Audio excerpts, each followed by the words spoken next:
আমার চাচা বলেছেন, আব্দুল্লাহ, মুহাম্মদের দরবার ছাড়তে হবে, নতুবা আমার দরবার ছাড়তে হবে।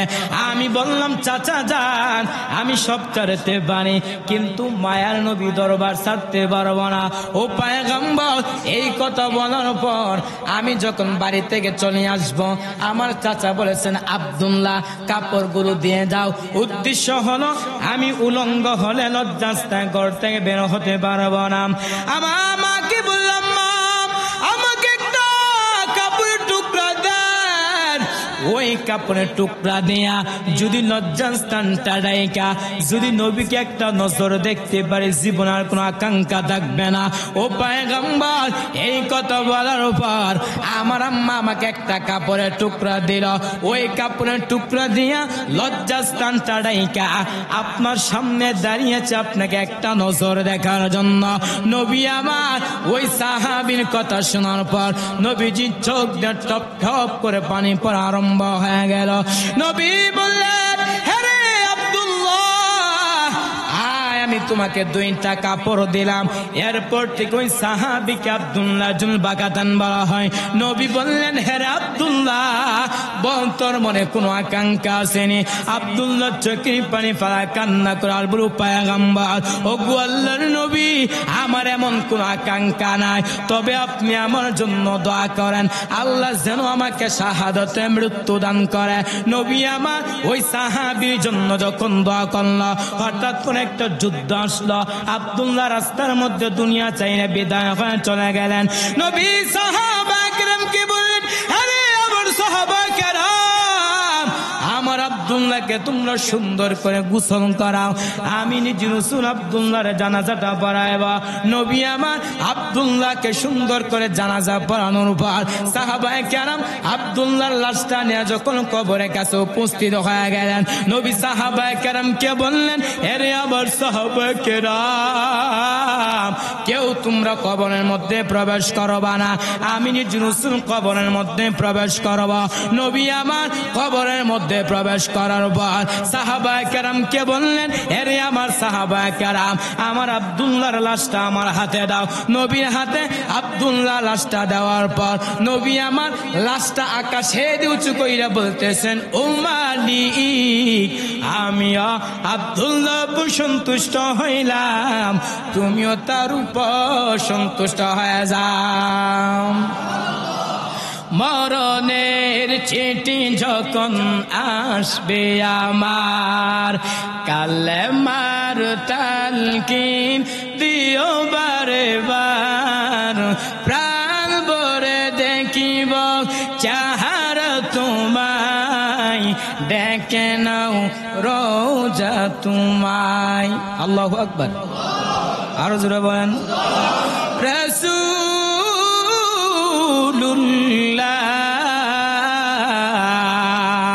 কি উপায় হবে আমার, হাবিবুল্লাহ, কি উপায় হবে আমার। ওই মদিনার পথের ধুনি মাখতাম আমি ফেলে সুরমা বনি, ফিরে পেত নয়ন নূরের আধার, ডেকে নাও রোজা তোমায়। রাসূলুল্লাহ,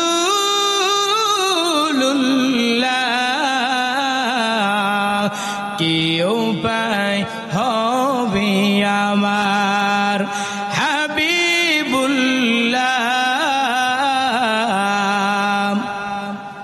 কি উপায় হবে আমার। ওই মদিনার পথের ধুলি মাখতাম আমি ফেলে সুরমা বনি, ফিরে পেত নয়ন নূরের আধার, ডেকে নাও রোজা তোমায়। وحبيب ربنا وطبيبنا وطبيب قلوبنا ومولانا ومولانا محمدا عبده ورسوله صلى الله تعالى عليه وعلى آله وأصحابه وبارك وسلم تسليما كثيرا الذي أرسله الله تعالى بالحق بشيرا ونذيرا وداعيا إلى الله بإذنه وسراجا منيرا أما بعد فأعوذ بالله من الشيطان الرجيم بسم الله الرحمن الرحيم يا أيها الذين آمنوا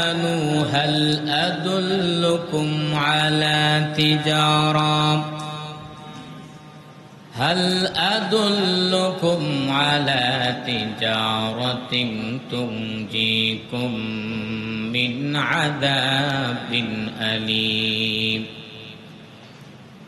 تؤمنون بالله ورسوله وتجاهدون في سبيل الله بأموالكم وأنفسكم ذلكم خير لكم إن كنتم تعلمون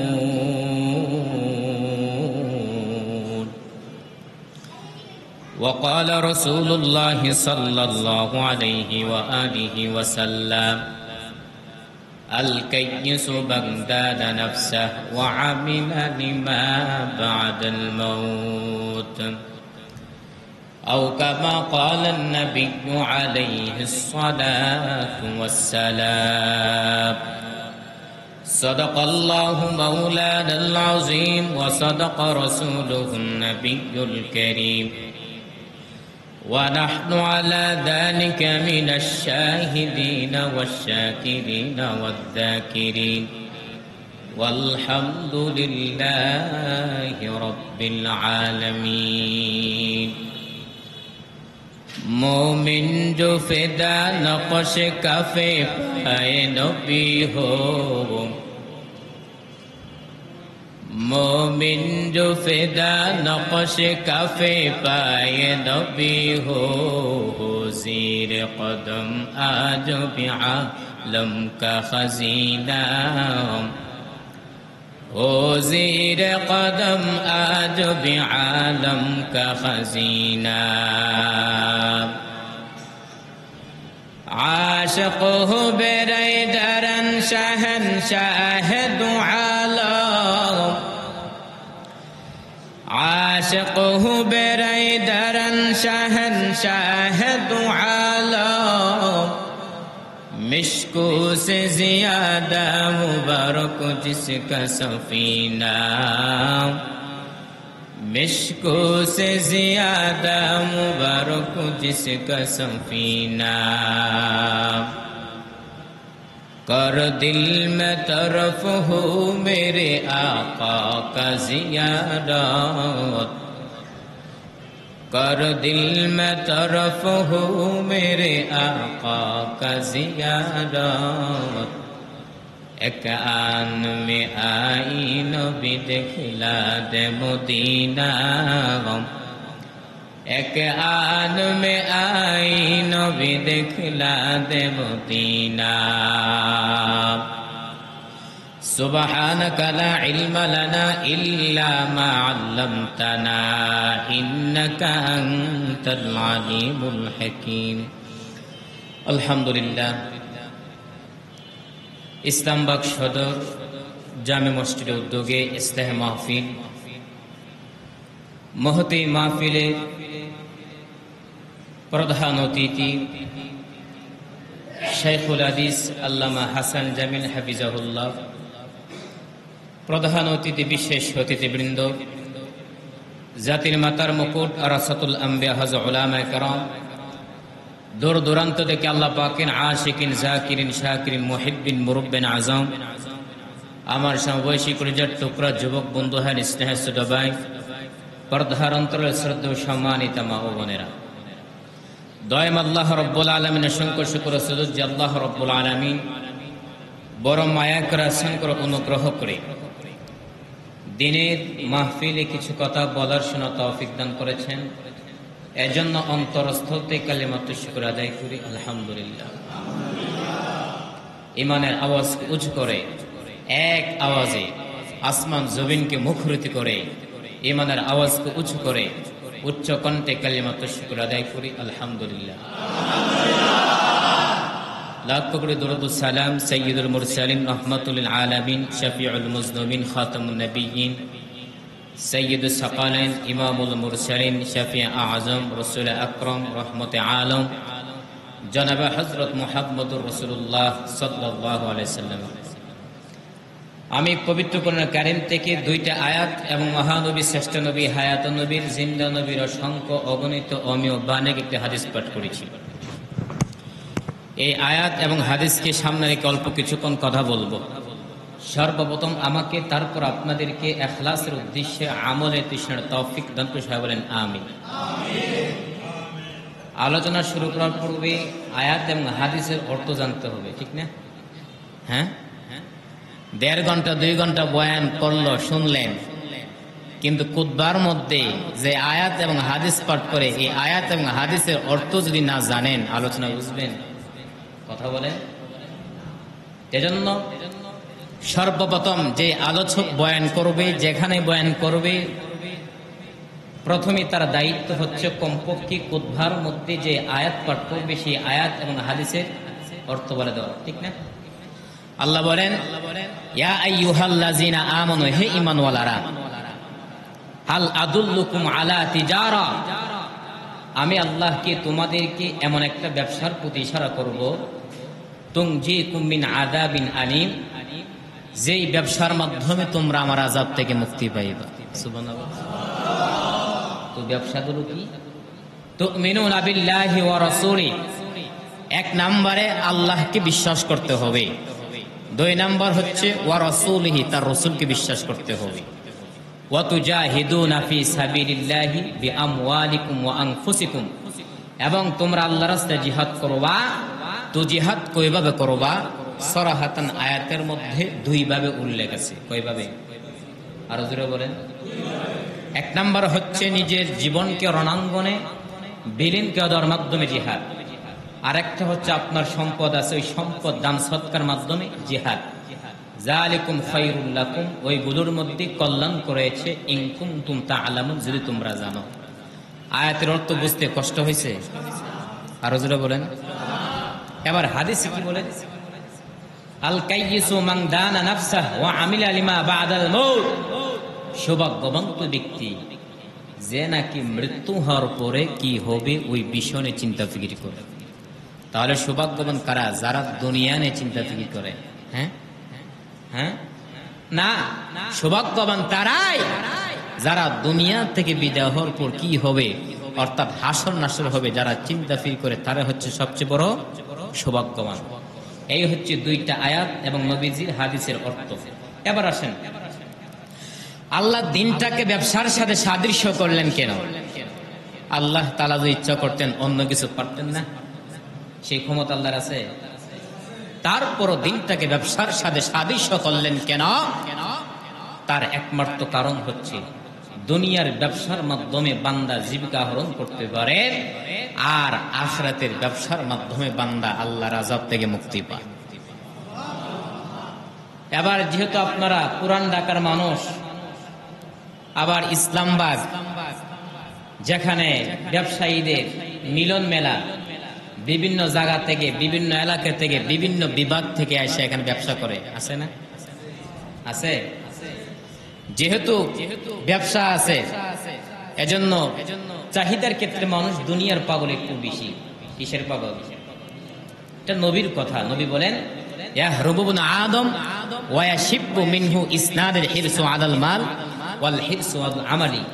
নবী বলেন বনি আদমের সবকিছু বৃদ্ধ হয়ে যাবে, তবে এমন দুইটা জিনিস আছে যে দুইটা জিনিস কখনো বৃদ্ধ হয় না।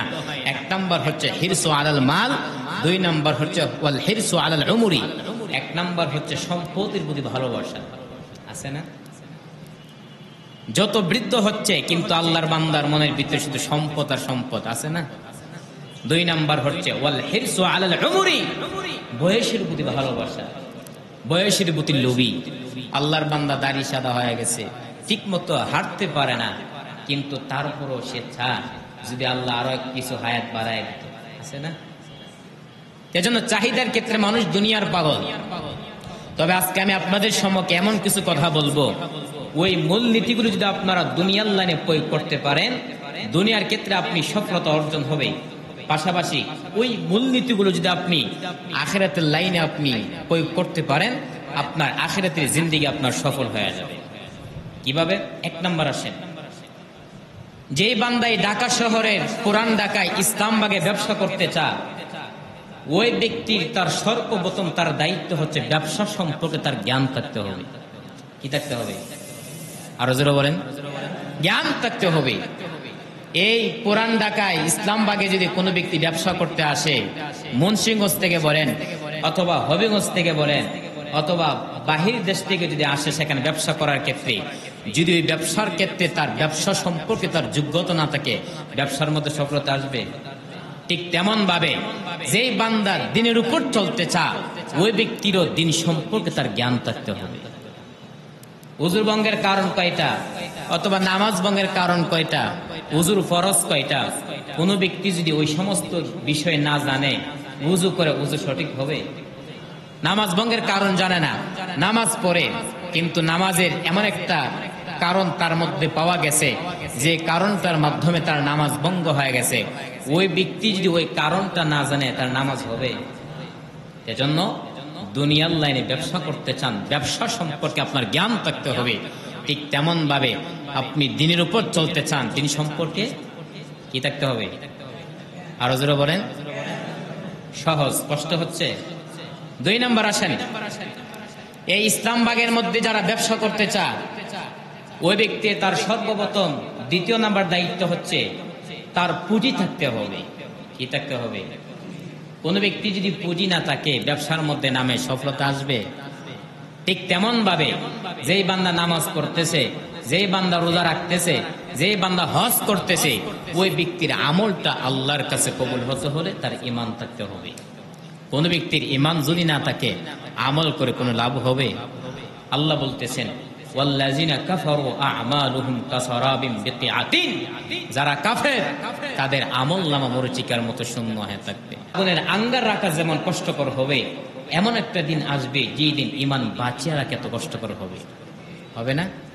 আমি আপনি উজুর ফরজ জানি, কিন্তু একদিন কি চিন্তা ফির করেছেন যে ঈমান ভঙ্গের কারণ কয়টা? কেউ জানেন? অনেকে বলে হুজুর ঈমান ভঙ্গের কারণ তো জীবনে শুনলাম না, এটা আজকে প্রথম শুনলাম। আমি দুইটা মূলনীতি বলে যাই। এক নাম্বার হচ্ছে আল্লাহ আপনার উপর যতগুলো বিধান আরোপিত করেছেন, ওই বিধানকে যদি আপনি অস্বীকার করেন, আপনার ঈমান থাকবে? আরো জোরে বলেন। দুই নাম্বার হচ্ছে আল্লাহ তাআলার বিধানকে যদি আপনি তুচ্ছ হিসেবে গ্রহণ করেন, তাচ্ছিল্য হিসেবে গ্রহণ করেন, আপনার ঈমান থাকবে? এজন্য ঈমান দামি একটা সম্পদ।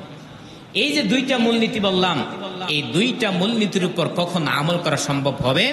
যখন আমার আপনার ভিতরে ধৈর্য থাকবে। কি থাকবে? আরো জোরে বলেন। ধৈর্য যদি না থাকে, আপনি দুইটা মূলনীতির উপর আমল করতে পারবেন?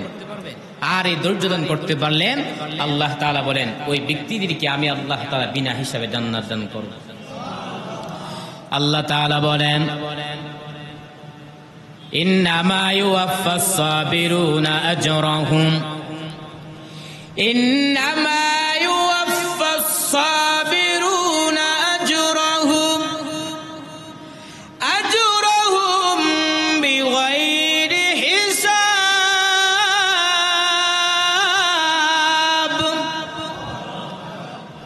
আল্লাহ তাআলা বলেন যারা ধৈর্য দান করবে আমি আল্লাহ ওই বান্দাদেরকে বিনা হিসাবে জান্নাত দান করব। এরে নবীর উম্মতের দল ধৈর্যে দৃষ্টান্ত কায়েম করলেন আল্লাহর পয়গম্বর হযরত ইব্রাহিম আলাইহিস সালাতু ওয়াস সালাম। ঠিক নি? ধৈর্যে দৃষ্টান্ত কায়েম করলেন আল্লাহর পয়গম্বর হযরত ইসমাইল আলাইহিস সালাতু ওয়াস সালাম। ধৈর্যে দৃষ্টান্ত কায়েম করলেন আল্লাহর পয়গম্বর হযরত আইয়ুব আলাইহিস সালাতু ওয়াস সালাম। ঠিক নি? আইয়ুব নবী টাকা পয়সা অভাব নাই, সন্তান অভাব নাই, শয়তান দিকে মাথা গরম, কিন্তু আইয়ুব আলাইহিস সালাম এমন ভাবে একটা শিডিউল করলেন যেন একটা সেকেন্ড তো আমার ঘরে আল্লাহর জিকির ছাড়া যেন না যায়। শয়তানের মাথা গরম হয়ে গেল, এত ইবাদত আইয়ুব করবেটা কেমন করে হয়? আল্লাহ গো, তোমার এত সম্পদের মায়ে পুরো তোমার ইবাদত করে, তোমার এত সন্তানের মায়ে পুরো তোমার ইবাদত করে। আল্লাহ কয় না, আইয়ুব যে ইবাদত করে একমাত্র আমার মহব্বত আর ধৈর্যের সাথে ইবাদত করে। বলে না না, কয় দেখ আমি পরীক্ষা করি, সব সম্পদ গুলা গুনে জ্বালায় দিলাম। আইয়ুব নবী কাছে প্লিজ কইরা আইয়ুব আর আল্লাহকে ডেকে লাভ নাই, কারণ তোমার সব সম্পদ আগুনে পুড়ে ছাই। আইয়ুব নবী মুনাজাত দেখ আলহামদুলিল্লাহ। ইবলিস বলে নাউজুবিল্লাহ, বল আলহামদুলিল্লাহ কেন? আইয়ুব নবী ডাক দিয়া কয় আলহামদুলিল্লাহ বলার কারণ আল্লাহ পাক রব্বুল আলামিন আমাকে সম্পদ দান করেছেন। এই সম্পদের কারণে ইবাদত করতে মারাত্মক ব্যাঘাত সৃষ্টি হতো। আজকে আমার সম্পদ নাই, ইবাদতের মধ্যে কোনো টেনশন নাই। ইবলিস কয় মানি না। আল্লাহ কয় দেখ আরো পরীক্ষার মধ্যে ফালায় দিতেছি। কুরওয়াতুল ওয়াইজিন নামক কিতাবের মধ্যে উল্লেখ রয়েছে আইয়ুব নবীর শরীরের মধ্যে কিরা পোকা ধরে গেছে। একদিন আইয়ুব টাকা দেখে তার জিহ্বার মধ্যে পোকা। এতদিন আইয়ুব জিহ্বা নাড়া নাড়া আল্লাহর জিকির কতদিন ঠান্ডা হয়ে যেত। আজ নবীর চোখে কোটাই পানি, আল্লাহকে দেখে বলা উদর মালিক, এতদিন আমি এত সুস্থ, ঠিক মতো খাইতে পারি না, কিন্তু তোমার দেওয়া জিহ্বা দেয়া যখন তোমার নামে জিকির করতাম আমার ক্ষুধার তৃষ্ণা মিটে যা। আজকে আমার জিহ্বার মধ্যে পোকা, আমি কেমন স্মরণ করব রে মালিক? আইয়ুব নবী এইভাবে নিজে নিজে মুহাসাবা করতেছেন, আল্লাহর কাছে ধৈর্যের পাহাড় কায়েম করতেছেন। হঠাৎ করে তাকায় দেখে তার সকল বিবিরা তার সামনে দাঁড়ায় বলেন, আর আমরা আপনার ঘরে থাকবো না, আপনি আমাদেরকে তালাক দিয়ে দেন। সবাই চলে যাইতেছে, আমরা চলে যাই, আমরা থাকতে চাই না। আইয়ুব নবী বলে যাও যাও, বিদায় না, বিবিরা যাইতেছে না। নবী কান্না করে দেওয়ার মালিক, দুনিয়াতে সন্তান যদি মার কাছে মার খায়, বাবার কাছে আশ্রয় নেই, আবার বাবা যদি সন্তানকে প্রহার করে মায়ের কাছে আশ্রয় নেয়, কিন্তু শেষ পর্যন্ত প্রত্যেকটা মানুষের জীবনের আপন হতার আদরের বিবি ছাড়ার কেউ না। ওদের মালিক, আজ আমার বেবিরা আমার কাছ থেকে চলে যাইতেছে। আল্লাহ, আমার মনে কোনো কষ্ট নাই, তোমার কাছে অনুরোধ, তুমি আমাকে ছেড়ে দিও না রে মালিক। দুনিয়া সব আমাকে ছেড়ে চলে যাও, আপনি আমাকে ছেড়ে দিয়েন না রে মালিক। আইয়ুব নবী কত অন্তর দিয়া চোখ বেবে পানি ফুটাগুলো গালবে পড়তেছেন। হঠাৎ করে তাকায় দেখে একমাত্র তার পায়ের কিনারা একমাত্র বিবি ইউসুফ নবীর কন্যা রহমা। আইয়ুব নবী পার কিনারায় বসে বসে কান্না করে। আইয়ুব নবী বলে, সবাই চলে গেছে, তুমি যাও নাই কেন বিবি? রহমান আমু বিবি পাক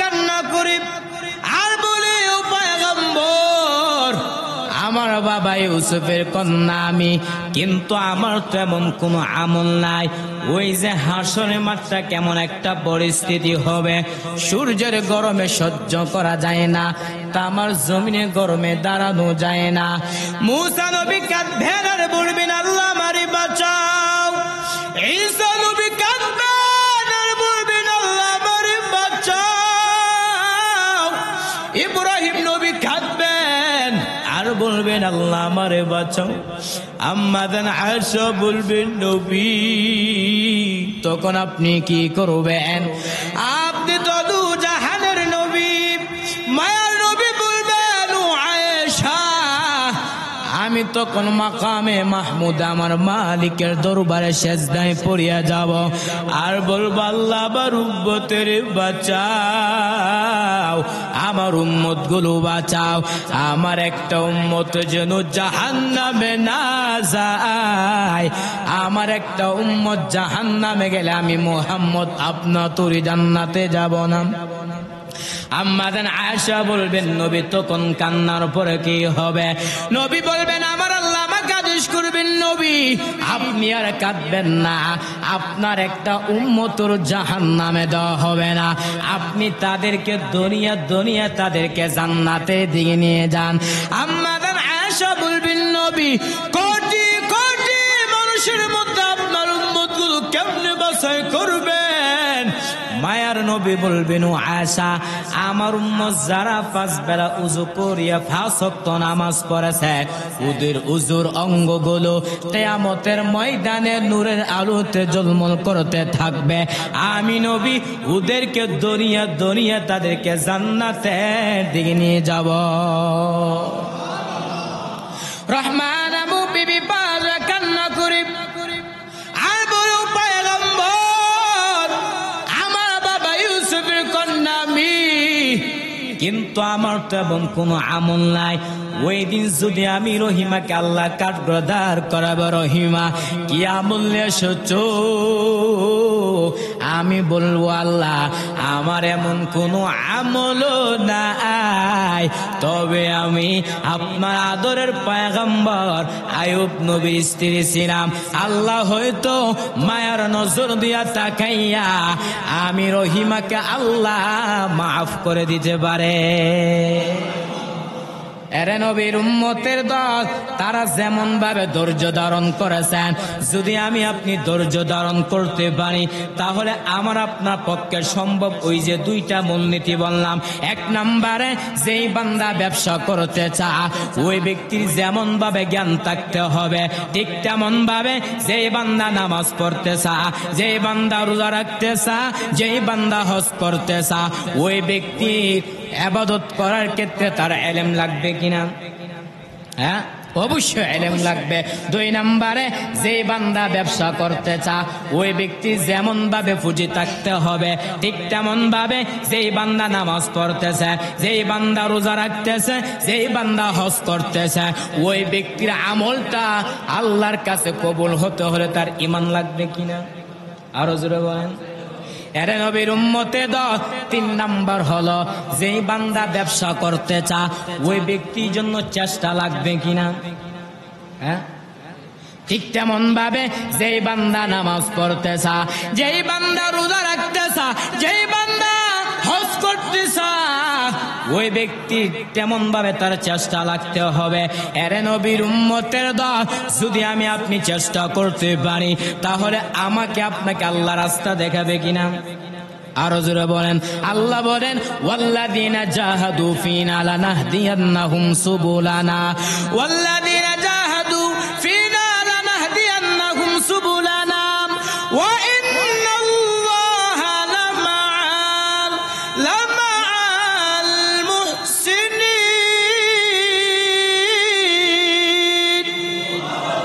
আল্লাহ বলেন যারা আমি আল্লাহকে পাওয়ার উদ্দেশ্যে চেষ্টা করবে, আমি আল্লাহ ওই বান্দার জন্য অনেক রাস্তা দেখা দেয়।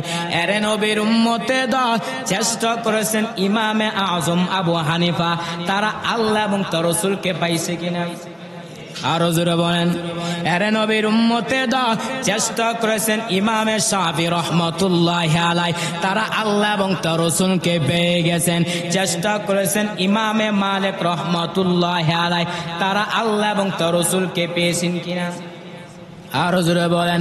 এরে নবীর উম্মতে দল তারা এক একজন কত বড় বুজুর্গ। ছোট্ট একটা ঘটনা বলতেছি, জমানার কুতুব ইমাম মালিক রহমতুল্লাহি আলাইহি, যে আল্লাহর বান্দা 70 বছর বান্দা মদিনার মধ্যে জীবন কাটায়, একটা বারো জুতা পায়ে পরিধান করেন না। এরে ইমাম মালিক 70টা বছর তুমি বান্দা মদিনার মধ্যে কাটাও, কিন্তু তুমি জুতা পায়ে পরিধান করো নাই কেন? ইমাম মালিক বলেন, আমি নবীর পুরো আশিক, আমি যখন মদিনার অলি গলিতে জুতা লাগাইয়া হাঁটি, আমি নাকটা লাগা দেখি পয়গম্বরের রওজার গেরান আমার নাকে লাগতেছে। ইমামুল আউয়ালিন আল আখিরিন বহর সাদাকা রাহমাতাল লিল আলামিন, শুধু জুদাস রাহমাতাল লিল আলামিন, মসজিদে ও শুধু হামারু এ জমিন। আলোচনা কি চলবে? হ্যাঁ চলবে। এরে নবীর উম্মতে দল ইমাম মালিক রহমতুল্লাহি আলাইহি, এই আল্লাহর বান্দা নবীর প্রতি কত মহব্বত। 70টা বছর বান্দা মদিনার মধ্যে কাটা, ইচ্ছা করলে বান্দা মদিনা থেকে মক্কায় গিয়ে হজ পালন করতে পারে, বছর বছর উমরা পালন করতে পারে, কিন্তু এত সুযোগ টাকার বল ইমাম মালিক তিনি মদিনা থেকে মক্কায় যায় না। ইমাম মালিক তার দিলের বড় তামান্না, আমি যদি মদিনা থেকে মক্কা হজ করতে যাই, আর যদি ওখানে আমার ইন্তেকাল হয়ে যা, আমি তো মদিনার পাশে থাকতে পারবো না। এরে নবীর উম্মতের দল একদিন ঘুমের ঘরে ইমাম মালিকের সাথে নবীর মুলাকাত হয়ে গেছে। আল্লাহু আকবার বলেন, আরো জোরে বলেন। ইমাম মালিক নবীর সাথে কথা শুরু করে দিলেন। ইমাম মালিক বলেন, ওগো আল্লাহর নবী, আজকে আপনার সাথে আমার অন্য কোনো বিষয়ে কথা না।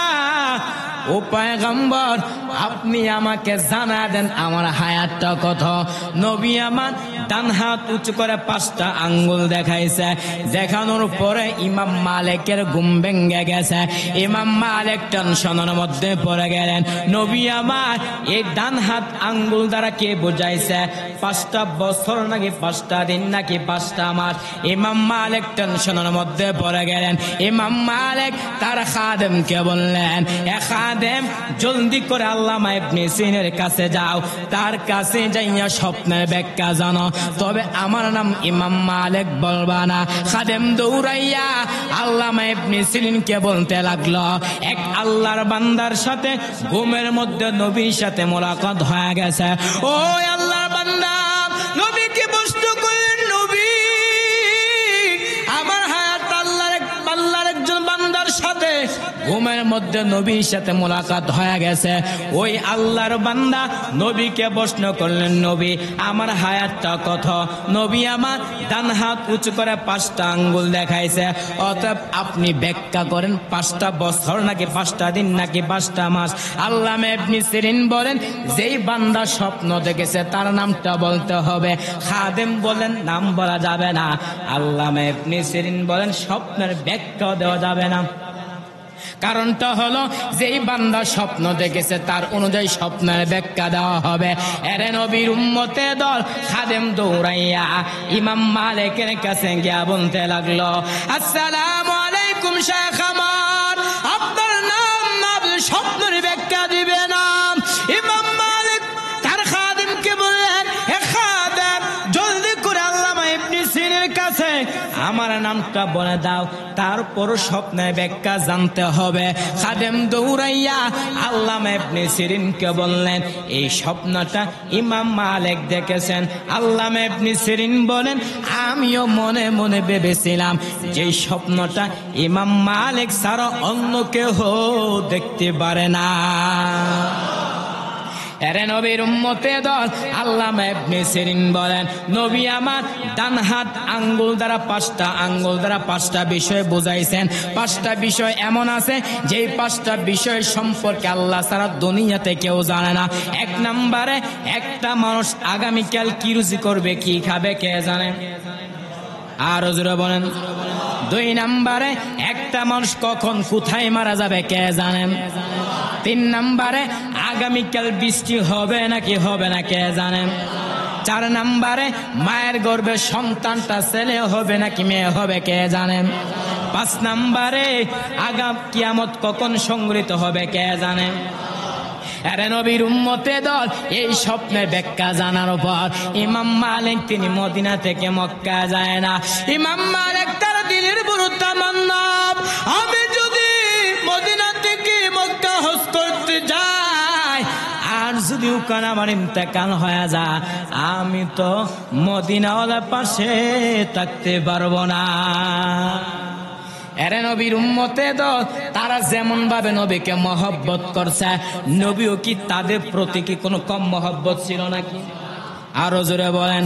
এরে নবীর উম্মতে দল, আম্মা জান আয়েশা বলেন, এরে আমার সাহাবায়ে কেরাম, একদিন আমি এবং রাসূল কই বিছানার মধ্যে শোয়ার পরে হঠাৎ তো দেখতে পাইলাম নবী আমার পাশে নাই। নবীকে খোঁজার জন্য হাঁটতে হাঁটতে গিয়ে দেখলাম নবী আমার জান্নাতুল বাকির মধ্যে যাইয়া উম্মতের মাগফিরাত কামনা করতেছে। আর আল্লাহ কি বলতেছেন, ইন তুআযিবহুম ফাইন্নাহুম ইবাদুক ওয়া ইন তাগফির লাহুম ফাইন্নাকা আনতাল আজিজুল হাকীম।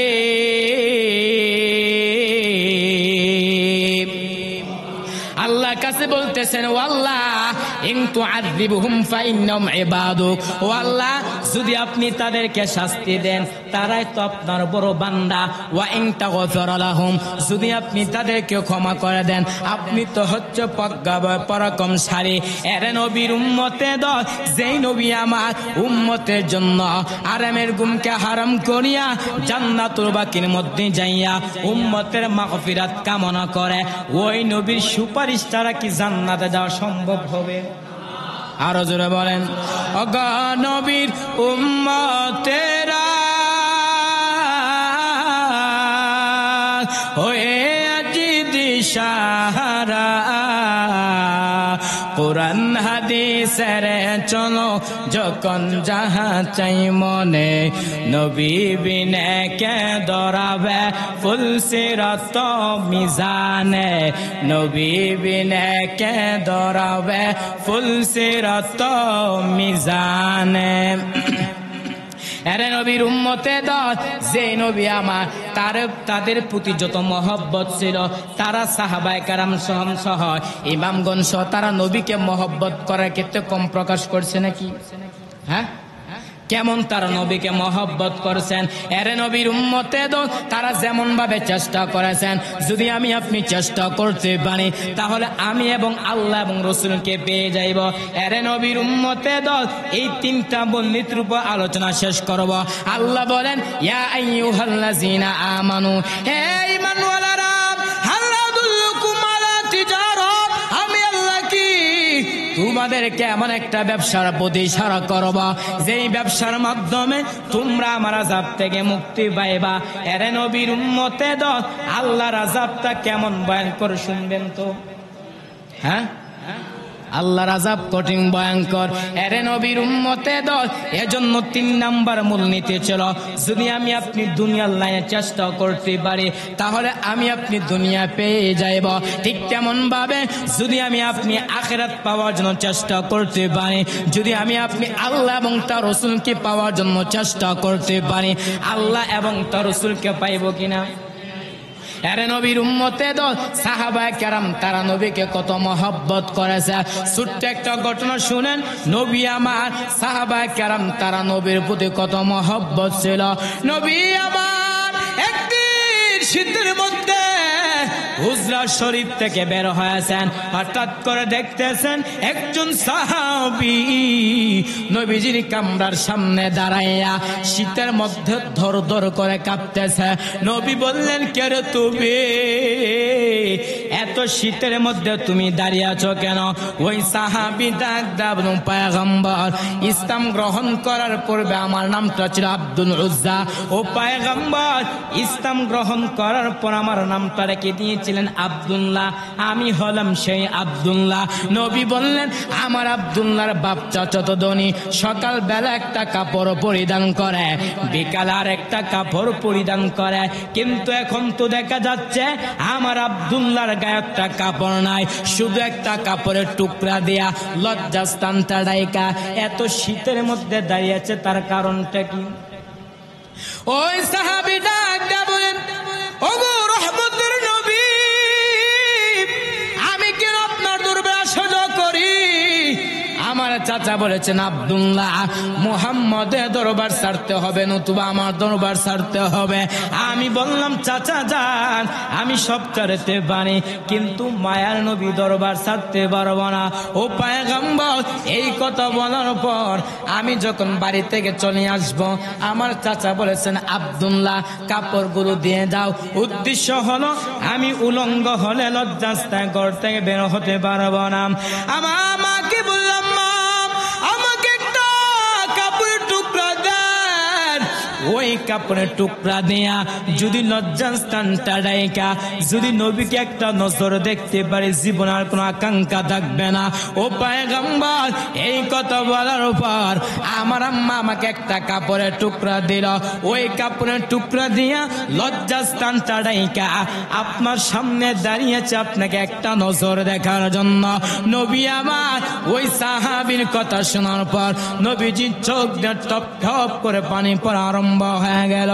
নবী বললেন, হে আব্দুল্লাহ, আয়, আমি তোমাকে 2টা কাপড় দিলাম। এরপর ঠিক ওই সাহাবীকে আব্দুল্লাহ জুল বাকাতান বলা হয়। নবী বললেন, হে আব্দুল্লাহ, বল তোর মনে কোনো আকাঙ্ক্ষা আসেনি? আব্দুল্লাহ চোখের পানি ফেলা কান্না করে আর বলল, পয়গম্বর, ও গো আল্লাহর নবী, আমার এমন কোন আকাঙ্ক্ষা নাই, তবে আপনি আমার জন্য দোয়া করেন, আল্লাহ যেন আমাকে শাহাদাতে মৃত্যু দান করে। নবী আমার ওই সাহাবীর জন্য যখন দোয়া করল, হঠাৎ করে একটা যুদ্ধ আসলো। আব্দুল্লাহ রাস্তার মধ্যে দুনিয়া চাইলে বিদায় হয়ে চলে গেলেন। নবী সাহাবা কিরামকে বললেন, আরে আমার সাহাবা কিরাম, আমার আব্দুল্লাহকে তোমরা সুন্দর করে গোসল করাও, আমি নিজে রাসূল আব্দুল্লাহর জানাজাটা পড়াইবা। নবী আমার আব্দুল্লাহকে সুন্দর করে জানাজা পড়ানোর পর সাহাবায়ে কেরাম আব্দুল্লাহর লাশটা নিয়ে যখন কবরের কাছে উপস্থিত হয়ে গেলেন, নবী সাহাবায়ে কেরামকে বললেন, এরে আমার সাহাবায়ে কেরাম, কেউ তোমরা কবরের মধ্যে প্রবেশ করবা না, আমি নিজে রাসূল কবরের মধ্যে প্রবেশ করব। নবী আমার কবরের মধ্যে প্রবেশ করার পর সাহাবায়ে কেরামকে বললেন, এরে আমার সাহাবায়ে কেরাম, আমার আব্দুল্লাহর লাশটা আমার হাতে দাও। নবীর হাতে আব্দুল্লাহ লাশটা দেওয়ার পর নবী আমার লাশটা আকাশে উঁচু কইরা বলতেছেন, ও মালিক, আমিও আব্দুল্লাহ সন্তুষ্ট হইলাম, তুমিও তার উপর সন্তুষ্ট হয়ে যাও।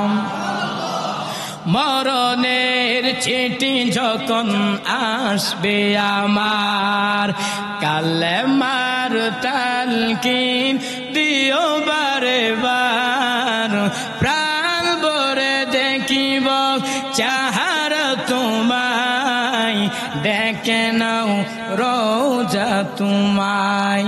আল্লাহু আকবার, আরো জোরে বলেন, রাসূলুল্লাহ,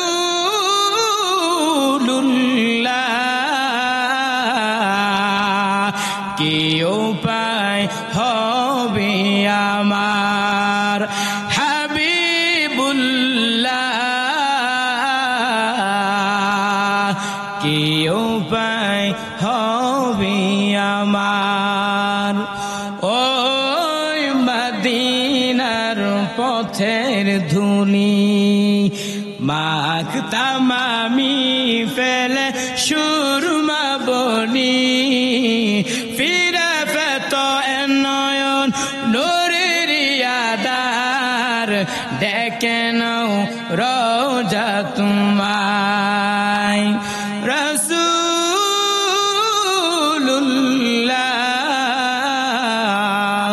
কি উপায় হবে আমার হাবিবুল্লাহ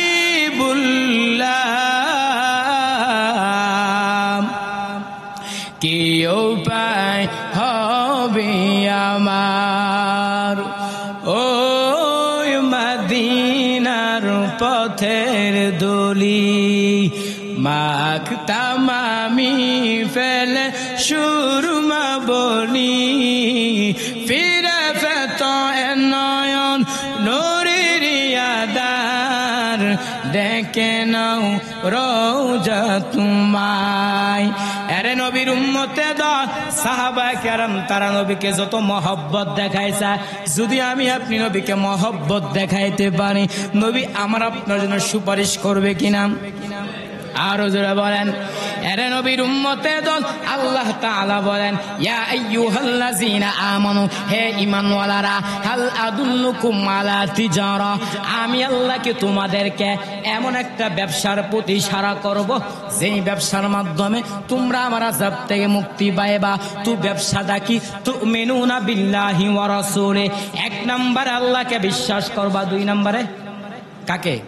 রাসূলকে বিশ্বাস করতে হবে। আল্লাহ এবং তার নবীকে যদি পরিপূর্ণ বিশ্বাস করতে পারি, আল্লাহ জাহান্নাম থেকে মুক্তি দিবে। এর নবীর উম্মতে দল আল্লাহর জাহান্নামটা কেমন ভয়ঙ্কর একটু শোনেন। মুসনাদুল ইমাম ইমামে আযম আবু হানিফা রাহমাতুল্লাহি আলাইহি একটা হাদিস এনেছেন, জাহান্নামের মধ্যে দুইটা বান্দা জাহান্নামের মধ্যে জ্বলতেছেন, আর বলতেছেন ইয়া হান্নান, আর বলতেছেন ইয়া মান্নান। এই দৃশ্য দেখার উপর জিবরাইল আমিন আমার আল্লাহর আরশ আযমের সামনে সিজদায় পড়ে যাবেন। আমার মালিক কি বলবেন, ও মালিক, জাহান্নামের মধ্যে আপনার দুইটা বান্দা জাহান্নামের মধ্যে জ্বলতেছেন, আর বলতেছেন ইয়া হান্নান, আর বলতেছেন ইয়া মান্নান। ও আল্লাহ, যদি ওয়াদা দেন ওই দুইটা বান্দাকে আপনার সামনে হাজির করব। আল্লাহ বলে, জিবরাইল যাও, ওই জাহান্নামের মধ্য থেকে দুইটা বান্দাকে আমার সামনে নিয়ে আসো। জিবরাইল আমিন মালিক ফেরেশতাকে যখন বলবে, মালিক ফেরেশতা জাহান্নামের অমুক স্থানের মধ্যে যাইয়া দেখবে ওই দুইটা বান্দা জাহান্নামের মধ্যে জ্বলতে জ্বলতে একদম আগুনে আঙ্গার হয়ে গেছে। নাউজুবিল্লাহ বলেন।